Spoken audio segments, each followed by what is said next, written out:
Saat ini kita tentunya seringkali merenungkan, kira-kira dari mana asal muasal atau asbabun nusul dari pikiran, perasaan, dan memori manusia. Dalam ilmu kedokteran, saudara-saudara sekalian, psikologi adalah ilmu yang mempelajari tentang jiwa manusia, atau ilmu yang mempelajari tentang pikiran, perasaan, memori, dan kehendak manusia. Sehingga saudara-saudara, jiwa adalah pikiran, perasaan, memori, dan kehendak manusia. Dari mana datangnya pikiran, perasaan, memori, dan kehendak manusia itu?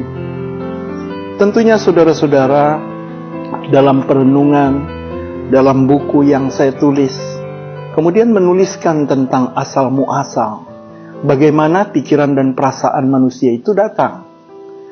Saudara tahu bahwa ketika manusia ada di dalam kandungan, yang disebut dengan zigot, atau manusia yang paling kecil, yang hidup, yang berada di dalam kandungan manusia. Disitulah kemudian yang pertama kali, saudara-saudara, ketika kita mempelajari tentang bagaimana Tuhan menghadirkan pikiran dan perasaan manusia, yang diawali dengan memperkenalkan sifat-sifatnya kepada manusia itu, kepada anak yang terkecil itu. Sebagai pencipta, Tuhan memiliki sifat dan karakter yang seringkali kita sebut sebagai nilai universal.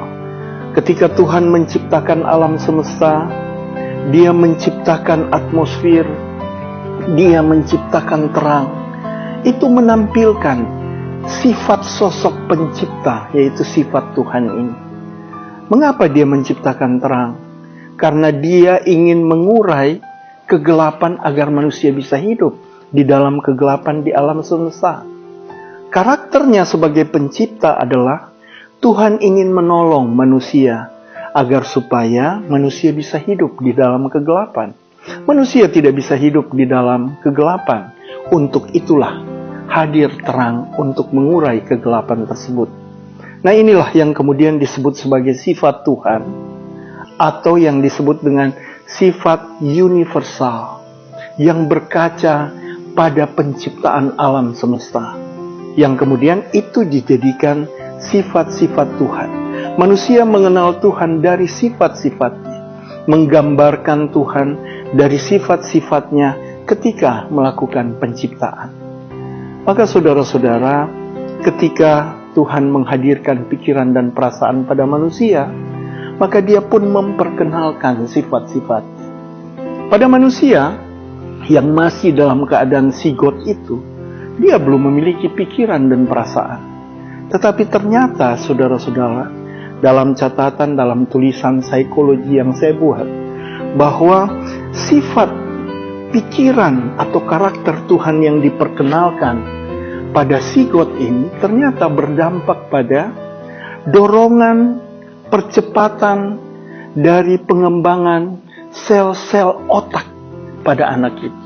Jadi ketika Tuhan memperkenalkan sifat kasih-Nya, maka kemudian Dia akan mendorong pembentukan sel-sel otak, sehingga membentuk sistem berpikir tentang sifat Tuhan itu.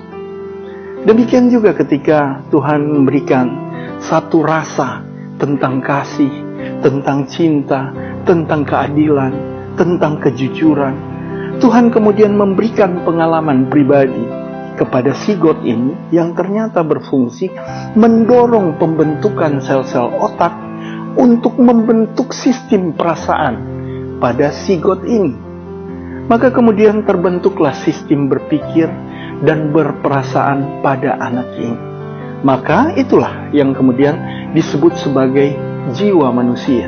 Pikiran dan perasaan ini, saudara-saudara, kemudian akan direkam, kemudian akan dimemorize menjadi sistem memori pada pikiran dan perasaan manusia atau pada sistem otak manusia, sehingga sistem memori itu kemudian terbentuk dengan mendorong pembentukan sel-sel otak yang berfungsi sebagai memori, pada otak manusia.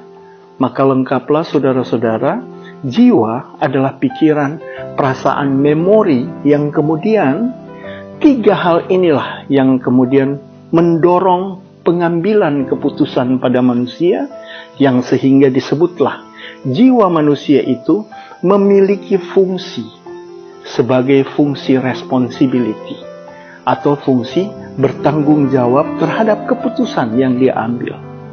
Jiwa manusia kemudian akan bertumbuh dan berkembang menjadi jiwa yang dewasa. Seorang anak yang kemudian masih kecil tentunya tidak bisa dimintai pertanggungjawaban terhadap keputusan dari jiwanya yang belum matang. Dia ketika menusuk kakaknya atau orang lain dengan pensil, anak umur 3 tahun tidak bisa kemudian dimintai pertanggungjawaban. Mengapa? Di pengadilan anak kecil tidak bisa dimintai pertanggungjawaban?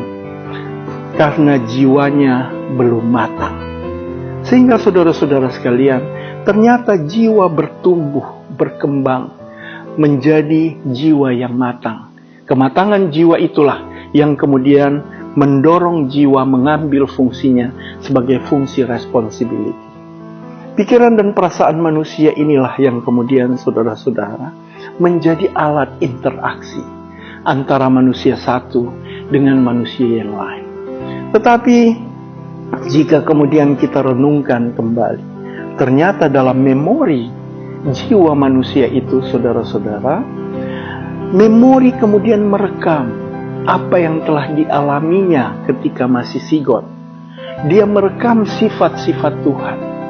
Maka kemudian rekam atas sifat Tuhan itu dimemorize dalam pikiran dan perasaannya atau di dalam jiwanya, maka jadilah sifat-sifat Tuhan itu menjadi sifat dasar pada manusia.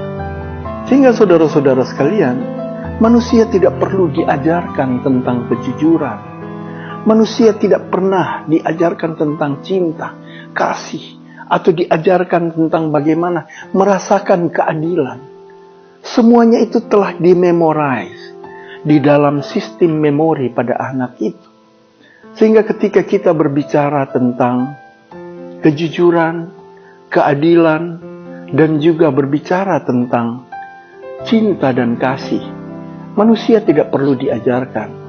Tetapi kemudian manusia hanya mengaktifkan saja memori tentang cinta, tentang kasih yang menjadi sifat dasar pada manusia itu.